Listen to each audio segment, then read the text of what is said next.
All right, let's get right into it. It's funny. Most grad students think their biggest challenge is the actual science. But here's the thing, it's not.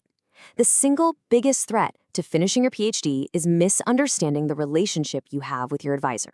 So in this explainer, we are going to decode the unwritten rules for managing what is, without a doubt, the most important professional relationship of your entire career.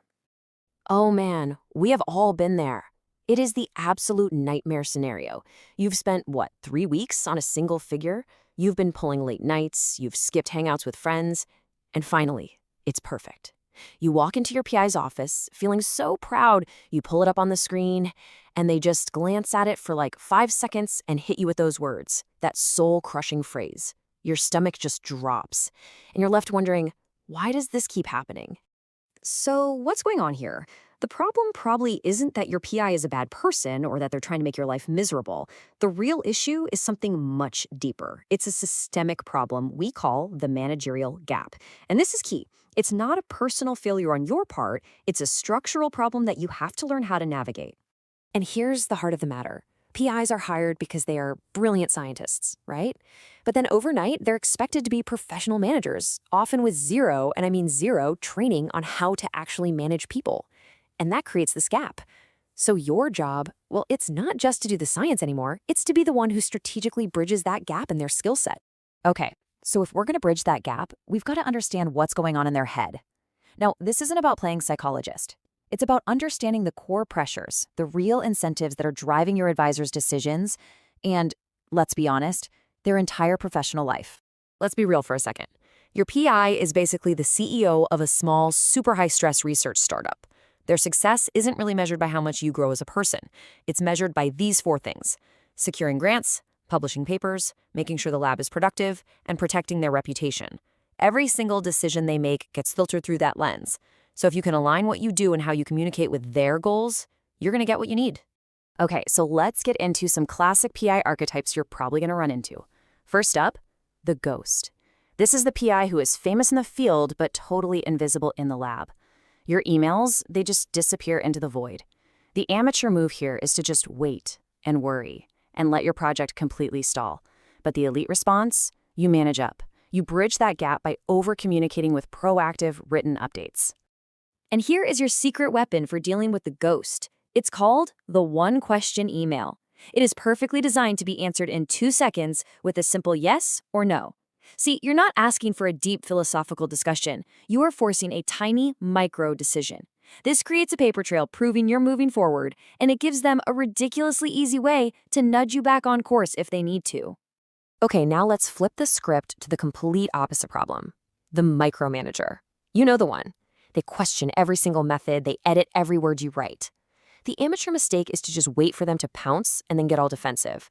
The pro move is to get out ahead of them. You provide preemptive reassurance.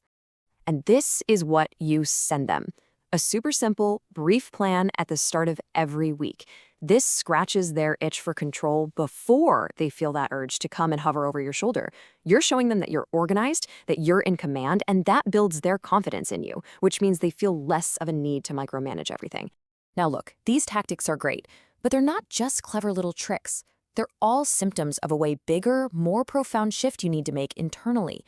This is about fundamentally changing how you see yourself and your role in the lab. You have to stop thinking like a student who's just waiting for instructions and start acting like a professional colleague who is responsible for a critical part of the whole operation. And this table right here, it breaks down exactly what that mindset shift looks like in the real world. A student gives a presentation hoping for praise, right? They're seeking validation. A colleague, on the other hand, wants critical feedback. They need the PI to find the holes in their logic because that's what makes the science better. A student waits for the PI to run a meeting. A colleague sends an agenda 24 hours in advance to drive the project forward. And maybe the most important one, a student brings problems. A colleague brings problems along with proposed solutions. All right, mindset is locked in. Now for the really good stuff. We're talking about your professional scripts toolkit, the exact word-for-word phrases to pull out in those super stressful, high-stakes moments you're definitely going to face. Let's start with a classic, feedback. Ugh, we've all been there, right? You get notes that are completely unhelpful, they're focused on tiny details, or worse of all, they send you right back to square one. So how do you actually get the input you need to move forward? Here's the trap we all fall into. We work and work until something is perfect, and then we show it to them. But what you're really doing is inviting them to judge it, to find the one tiny thing that's wrong. The strategic move is to show them something that's rough, something that's messy, and show it to them early. You're not saying, judge me, you're saying, help me build this. And here's the script to do that. I call it the show garbage script, and it is a total game changer. It does two brilliant things. First, it completely lowers their expectations, so they focus on the big ideas, not the font size. And second, you specifically tell them where you need feedback. You direct their attention right where you're feeling uncertain. This can literally save you months of wasted work. Okay, next up. That feeling when you're already drowning in work, your to-do list is a mile long, and your PI walks in all excited and drops a brand new, quick project on your desk. This is how burnout happens. So how do you protect your time without looking like you're lazy or not motivated? The amateur falls into one of two traps here. Trap 1. You just say yes and quietly die inside while the quality of all your work suffers. Trap 2. You say no and risk looking like you're not a team player. Both are terrible options. There's a third, much better way. You reframe the whole conversation around professional trade-offs. This is how a pro handles it. Notice, you're not saying no. You start with excitement. Then you present a choice. You're not saying, I can't do it. You're saying, to do this new thing well, help me figure out what gets paused. This makes you look like a responsible, strategic partner. And trust me, 9 times out of 10, they'll tell you to focus on the original project. All right, let's talk about maybe the most terrifying conversation of all, asking for credit. You see your work on a poster, but your name is missing. Or you feel like your massive contribution to a paper is being downplayed. How on earth do you bring this up without starting a war you know you can't win? If you go in hot, guns blazing, accusing them of anything, it's over. They're just going to get defensive, and you will lose that battle. The secret is to depersonalize the entire request. You're not making it about their mistake. You're just asking for their help with your career paperwork. This script is pure gold because you're not calling them out. You're framing your request as a procedural thing you need for your fellowship application or for your dissertation committee or for a future job talk.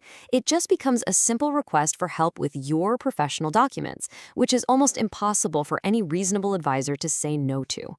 So, when you start doing all of this, when you consistently bridge that managerial gap, when you shift your mindset, when you start using these professional scripts, something really amazing starts to happen. You stop being seen as just a student or another pair of hands in the lab. The whole dynamic of your relationship starts to change. You actually go through this professional evolution. You start out as a student, basically taking orders. Then you become a reliable colleague, someone they can really count on. From there, you become a strategic partner, someone whose opinion they actually seek out. In the end game, that PI transforms from your boss into a lifelong advocate who will be opening doors for you for years and years after you graduate. So here's the bottom line. Your PI isn't just your mentor or your boss. They are your first and most critical professional stakeholder. The grad students who really thrive aren't always the ones with the highest IQ. They're the ones who learn to manage that relationship like an absolute pro. So the only question left is, are you?